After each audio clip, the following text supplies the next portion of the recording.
Hey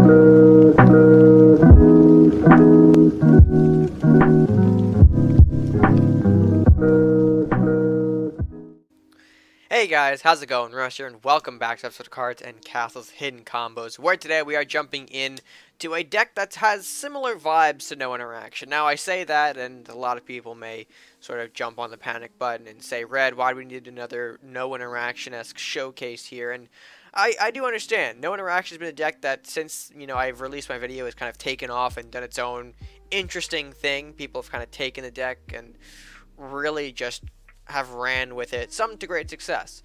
But today I do want to take a look at its really distant counterpart, and one counterpart that I've kind of morphed into my own little creation thanks to my own little spice of insanity. So we're going to go ahead and take a look at that deck today. So without further ado, let's go ahead and jump right in to the Monster Interaction deck list to show you guys what we've got.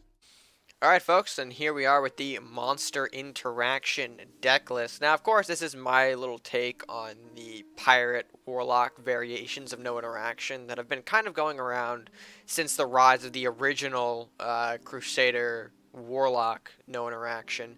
Obviously, this deck is just sort of meant to incorporate some of the burn aspects from Pirates, the more hard removal-esque aspects, things like Mercenaries, things like bleed factors such as Dagger Storm and Onslaught, combining them with some of the classic Warlock burns that we see in No Interaction, as well as some big beef inside of the monsters. Of course, cards like King Crab, Minotaur, and Kraken provide a little extra monster spice to this deck that makes it a little more fun, in my opinion here. Obviously, you've got the Kraken, which can be played right in the middle there, sort of like our permanent arbiters, if you will, that can be reduced thanks to cards like King Crab and Minotaur, as well as Minotaur and King Crab as additional beef tools. The 6/7 body Minotaur, not too easy to get over in one hit. Same with King Crab. Additionally, King Crab with the repost damage, dealing 8 when he is attacked, which is funny because it kind of fits into the No Interaction sense. You don't want to be the one attacking with King Crab. You want things to attack into you and ultimately dealing more damage to themselves because of it. So that is why King Crab is in here. Although, I mean, a lot of familiar tools here inside of this deck. So I'm going to let's go ahead and break it down for you guys. I'm starting off with the low cards: Fear, Lumberjack, some cycled tools in the 1 gold slots for just some additional cards in your hand. Dagger Storm for that early bleed. And of course a good spread too, especially when you're dealing with some annoying rush units. Thief, Imp as our 2-drop bodies for the deck. Thief providing that nice little treasure gain. Imp dealing additional burn damage thanks to that Awaken ability. And of course, it wouldn't be a No Interaction deck without Imp making an appearance, of course. One of my favorite cards, by the way, in the current format. I would say Imp has to be ranked highly. Following that up, we've got 2 Hovel, 2 Blacksmith. Now, usually pirate decks do tend to include 3 of Hovel. It's just, the way things have been nowadays. I don't really find that 3 is necessary here for the deck. It kind of throws off the numbers a bit, kind of throws off the ratio. So I kept it at 2 for now, because obviously token generating is ridiculous, and the rats in any sort of pirate deck is ridiculous. Hovel is sort of becoming a prime target for burns and whatnot, so you can kind of throw them off of your other things like your Blacksmiths and your other bigger bodies like Crab and Minotaur by throwing out the Hovel as sort of a, hey, by the way, I might be running rats, you may want to get rid of that, and so on and so forth. Blacksmith running a nice little global buff. Only running 2 copies of in this deck though. I don't find the 3 is really necessary. Blue Fire, Flamestorm. Now we start getting into our other additional burns here. Blue Fire, that big 4 targeting damage. Great for building removals. Things like schools, dojos. Pop it right in the back. Same with Flamestorm, although Flamestorm more or less to deal with those AoE it provides AoE damage for said swarms. Obviously, things like Undead, Mystic Rats, all the great stuff like that.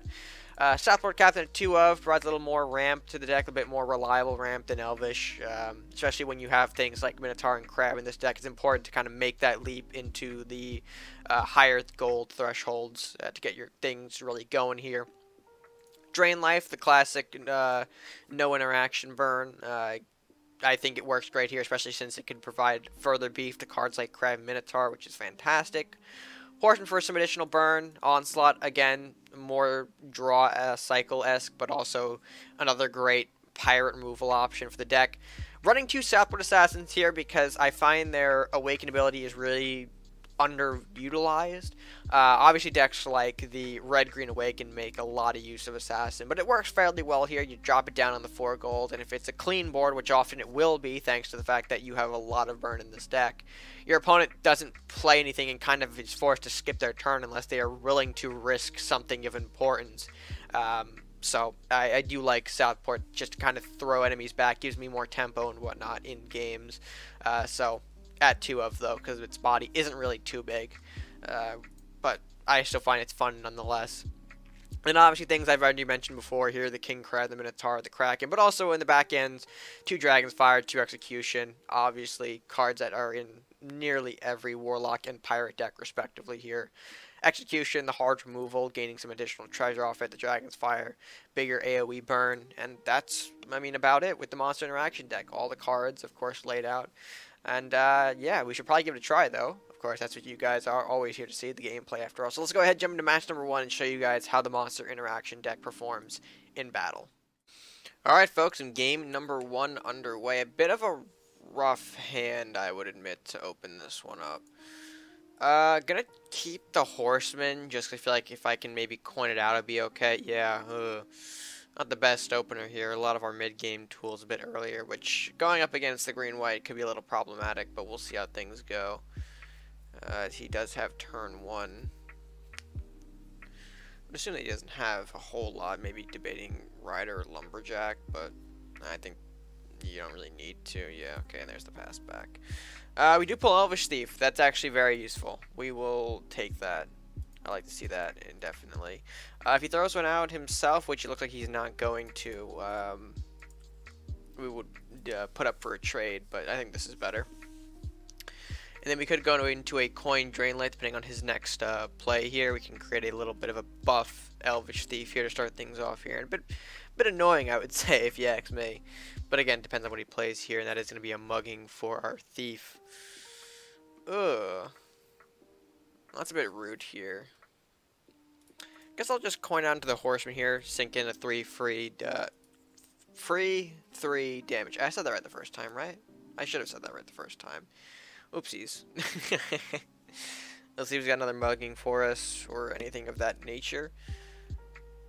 Nope, Captain gonna be the play for turn. So I guess there's no point in playing the Drain Life then. Ooh. On that note, I could get the Southport out. I'll play it 1 back just to deter him a bit here. He is moving into 7 gold, so this hopefully should prevent him from playing his big unit for turn. Companion, though, could mess us up a little bit here. We'll see if that's going to be the case. If it is a companion, which just looks like it's not going to be, then that's fine by me. Do I want to get the 3-5 going now, or do I want to...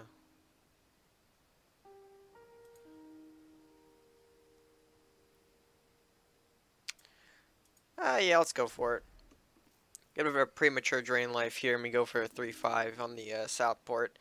I figured I was nervous to put it up. Obviously, if Companions hit, then the Drain Life would have been kind of useless to us. But, I mean, good thing it didn't. Alright, Sean for turn. That's going to prompt us to... Ooh, alright. Well, he did a bit more than just that. So that's going to be a bit of a weird scenario.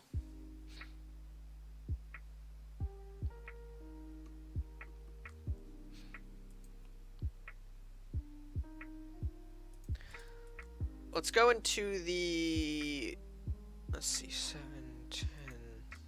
Yeah, this should be fine. I'm worried about a Scope Fenrir, because this deck seems to be plotting in that kind of direction, to be honest. If it is a Scope Fenrir, we can hit it with the Dagger Storm or the Execution here to just slow it down a bit. We'll see if that's the case here. Ideally, I want to start pushing this Crab, too, because crabs are going to be annoying. For people who aren't really prepared for them. Dealing 8 repost damage is big stuff. There's an Execution, there's a Call Beast. Alright, a little weird, but that is the play for turn. Can't really say otherwise. Interesting. Interesting.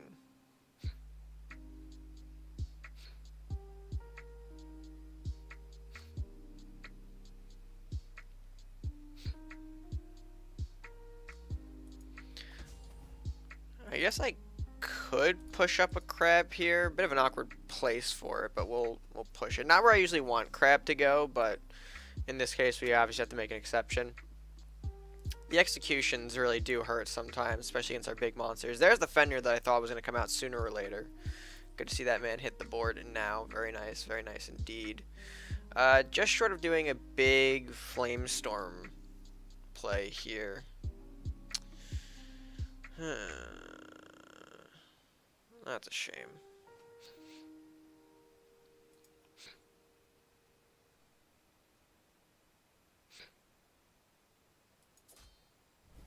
I think I'll just execute the Fenrir for now. And pass it back, I guess? I've got a lot of board wipes. Flamestorm, Dragon's Fire. A lot of big stuff. But the fact that this deck is being a little pushed away right now is not exactly the best thing to see. Okay. There is a hovel. Which I guess I'll take.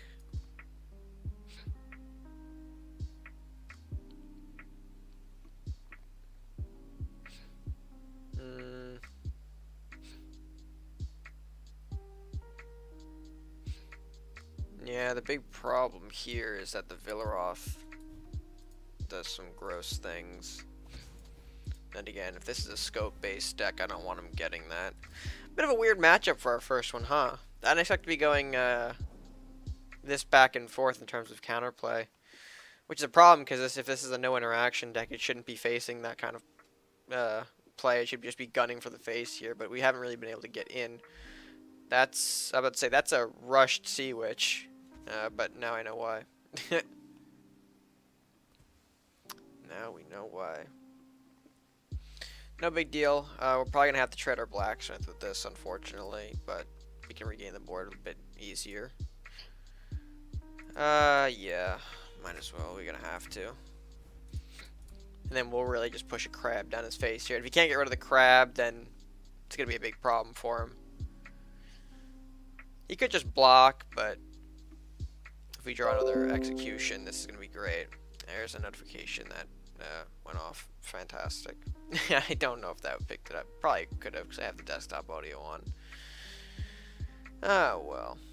No big deal. We'll rush crab down here. He's kind of low on cards, but sorry, I really shouldn't say anything. There's a Minotaur for turn. That's fine, I guess. That is not fine. The scope is going to be a pain in the butt. But then again, we knew this deck was running a form of scope here, so it's good that we kind of nailed it now.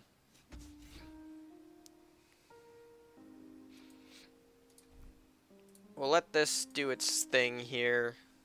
We won't have to worry too much about it. I'd say we're doing a pretty good job, though, of just holding this deck back here. And if we can draw into things like Kraken, maybe in another turn or two here, that'd be great. I really don't want to do that. I'll just Flamestorm here. Just kind of put down his resources a bit more. We can't really do anything with this, unfortunately, though. I mean, whatever unit he's got next is probably going to die, that's for sure. Yeah, okay, Rabbit. That's not going to do much, for being honest here. Yeah, let's go ahead and pop an Onslaught down. Let's pop a Dagger. Let's pop the Assassin, too. We'll see if this takes a companion to the face here, but, I mean, better than him potentially getting out a bigger unit. Okay, he's got the murder for it. Again, no big deal. Router hitting the board. Blacksmith as well. Okay, all fine stuff. Probably be able to... Ooh, yeah, that's what I was looking for. That's big, big, big. Let's go ahead. Let's go ahead, Bob.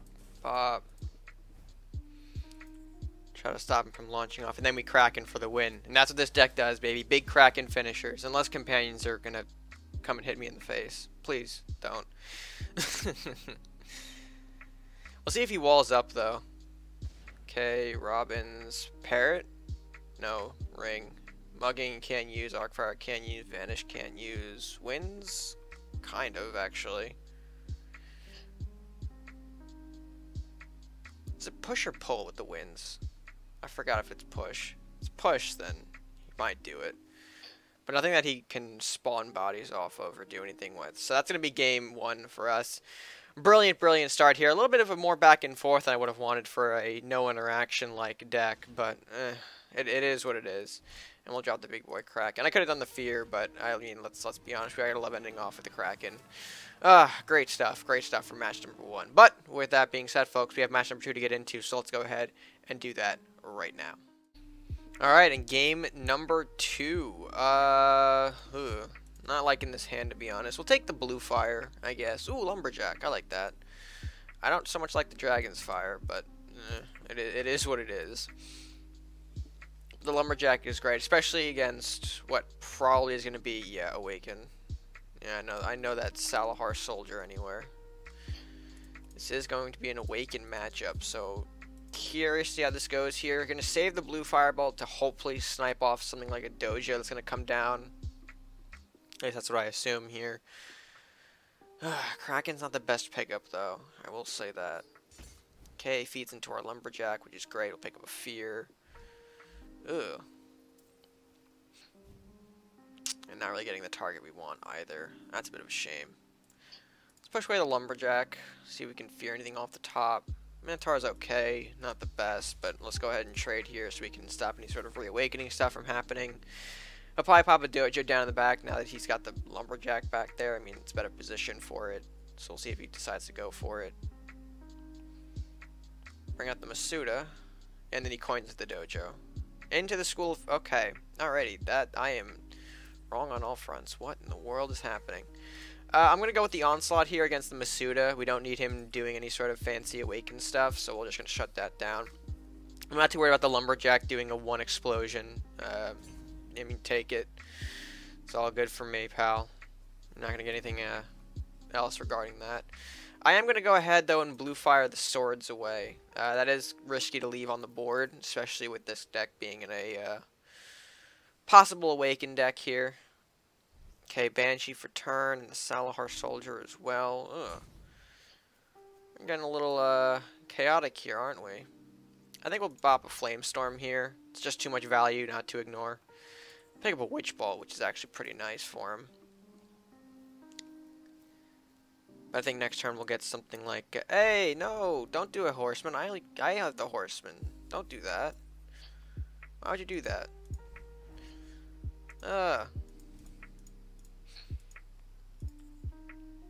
You really need to get the Minotaur out, though, ASAP. This guy's just going to be a base race against some weird hybrid of an Awakened deck. It's going to be. That's going to be weird. Get another Lumberjack off the top. I think we're just going to use that in tandem with the Minotaur here. Start reducing the cost of these Krakens a bit in our hand. Yeah, there we go. Keep the Horseman here. No reason to kind of engage it yet. Feels kind of pointless to do so, so we'll hold it back. We'll hold it back for now.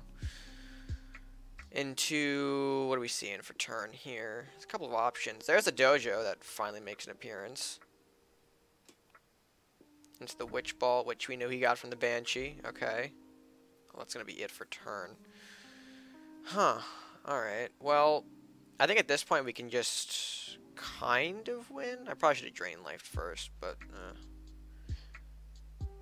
yeah, let's go ahead and put Drain Life down. It wouldn't hit the right target anyway. Fantastic. We'll hit Armory just because we're going to make him kind of think that he's running low on stats here. Played that a bit rough, I'll admit, but I think the Krakens at this point are just going to end the game for us. There's no way that I think he can body block, unless he's got some Rat King spawn shenanigans here. He'll pop a right Golem, though, which is fine. He'll think he'll gain some control back with that. It's fantastic. You love to see it, right? Yeah? Yep, of course. And then you have like an additional body block here, because that's what you're going to need to defend the castle. Nope. You don't. If I just hit the castle with this imp, then it'd be... okay. So, theoretically, I would not have the win here, but little does he know. We pack that Kraken, baby. We hit the Kraken. We hit the Kraken kill in this weird little pirate Warlock and no interaction variation. Ah, beautiful stuff. Beautiful, beautiful stuff. Ah. So, with that being said, guys, I think those two matches, great showcases of what the deck can do. The first one a little longer than I honestly would have liked it to be, but the second one I think did a great job of showing just how no interaction-esque this deck can be. So, great stuff all around. Let's go ahead and close out this video, though, as with that being said, I think the deck performed well, and yeah, let's go ahead and close out for the day. Alright, and with that being said, folks, I hope you guys did enjoy our little showcase of the Monster Interaction deck. If you guys did enjoy the video, be sure to let me know by leaving your thoughts on the deck down in the comments section below and while you're down there. If you haven't done so already, be sure to like, share, and subscribe. Of course, if you are new or haven't done so already, do subscribe to the channel. It helps support us and helps us grow. It keeps the channel going and whatnot, all that good stuff. So, highly encourage you to do that. But, with that being said, it's going to be it for me for now. So, until next time, guys, stay gaming.